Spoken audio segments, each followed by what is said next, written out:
and this new awareness of the power that you hold, that you are not being led by a dangling carrot that you continue to follow on a hamster wheel. No. Your awareness and this blank page.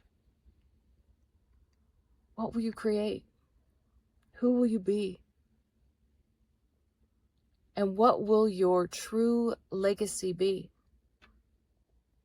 when you transition from this space, place, realm, this projection